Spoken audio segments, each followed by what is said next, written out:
C'était le dernier match à domicile de la saison régulière et on a fini en toute beauté avec des feux d'artifice, des festivités comme on aime. Malheureusement, le résultat n'était pas au rendez-vous, mais c'est pas grave. Le maintien, lui, était déjà assuré. Je vous propose de regarder ce dernier épisode de la saison des coulisses.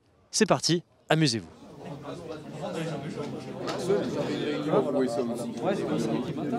Nous sommes ici au salon Nou Camp et juste derrière moi, il y a des bénévoles, des responsables de clubs qui viennent de Moucron et des alentours. Ils se sont rassemblés il y a quelques instants pour une réunion justement pour un projet autour du Royal Excel Moucron. Regardez, on les a rencontrés.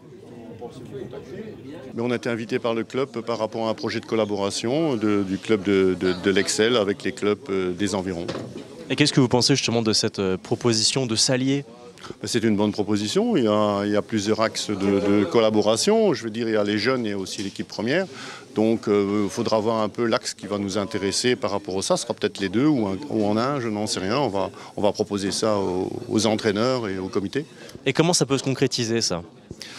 Je crois que déjà avoir des échanges, quand on a des bons joueurs qui puissent venir faire des tests pour qu'ils puissent un peu s'évaluer eux-mêmes pour voir à quel niveau ils sont, pour voir qu'ils ont encore du travail, que chez nous tout n'est pas acquis parce qu'ils sont dans un petit club de régional et qu'il y a encore du travail à faire pour arriver dans un grand club. Et puis pourquoi pas avoir de retour de joueurs qui sont un peu blessés ou des choses ainsi qu'il faudrait remettre en place et qui pourraient venir reprendre du temps de jeu chez nous.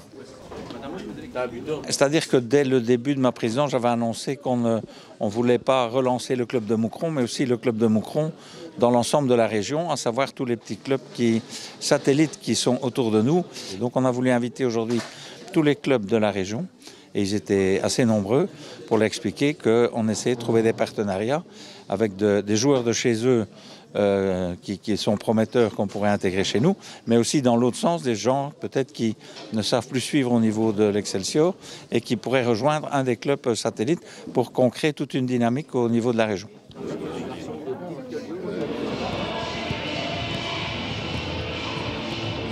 Bon, étant donné que c'est le dernier match de la saison, on est allé voir beaucoup de monde dans le stade pour demander justement quel est le plus beau souvenir que vous ayez eu au stade du Canonnier. Bonsoir André, quel est votre plus beau souvenir ? Eh bien pour moi, le plus beau souvenir, c'est la victoire contre Bruges. Et pourquoi ?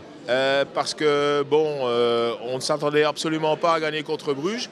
Contre la Gantoise aussi, puisque ça a été un match qui a quand même eu pas mal de bouleversements. Et ça nous a donné 6 points et ces 6 points sont fort importants pour nous pour rester en division A de toute façon. Ouais. Le 3-5 Anderlecht, mener 4-0, revenir à 4-3, douter pour le 4-4.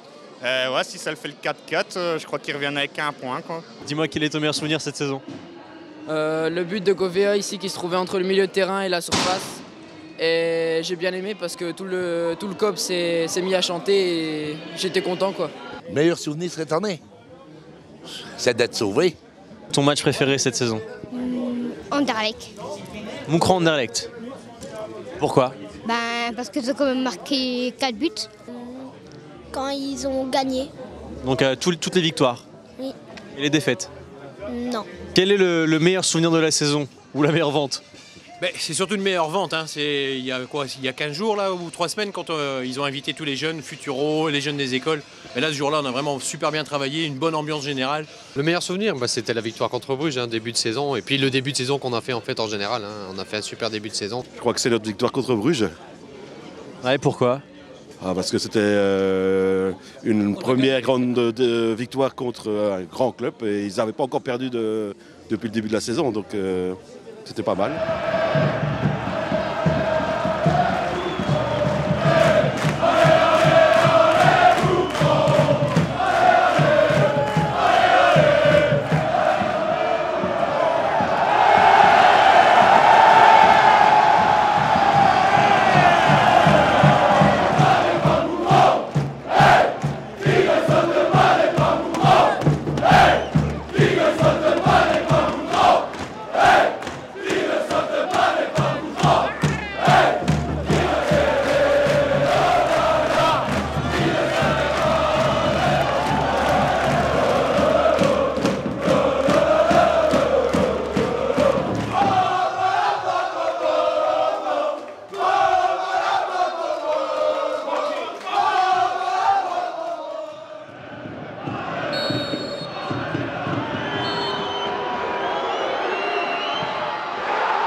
nous avons une équipe de foot street, Homeless Cup, et donc elle sera très très heureuse de profiter de ce chèque pour s'équiper, pour voyager. Lundi, nous allons avec une vingtaine de joueurs à Tubize participer à un tournoi national. Donc ça engendre des frais et on est très très heureux d'être soutenus. Et puis il y a vraiment un échange avec le club qui s'est fait. Et donc vraiment, on est très contents. Et je pense que Gauthier Facon, directeur marketing et communication, est aussi content de ce partenariat qui dure. Tout à fait, donc c'était avant même que j'arrive, c'était déjà en place. Et nous, on a essayé de pousser encore un peu plus loin et de les intégrer dans les projets. Et donc voilà, on espère que tout le monde ici est content et qu'on puisse encore faire des belles choses avec eux.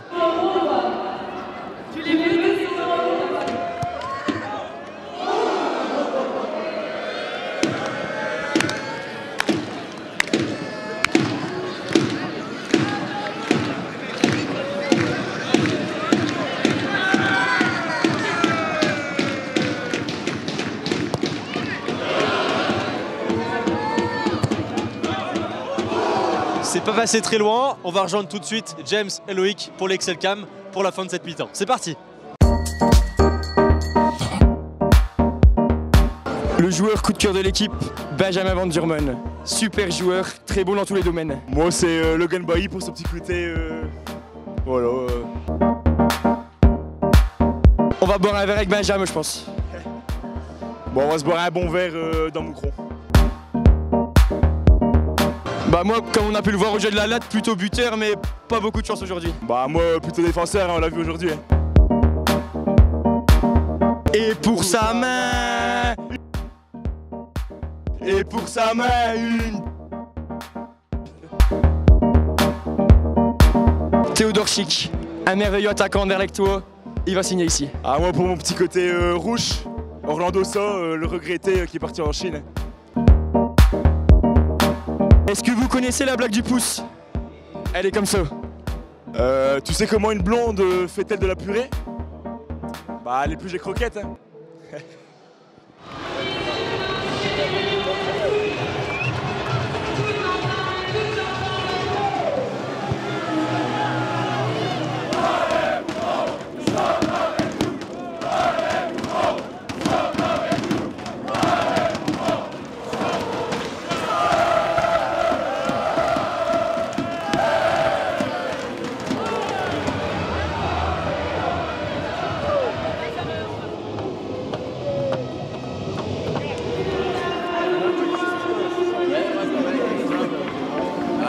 Viens, on fait un truc à la caméra. Ah, si.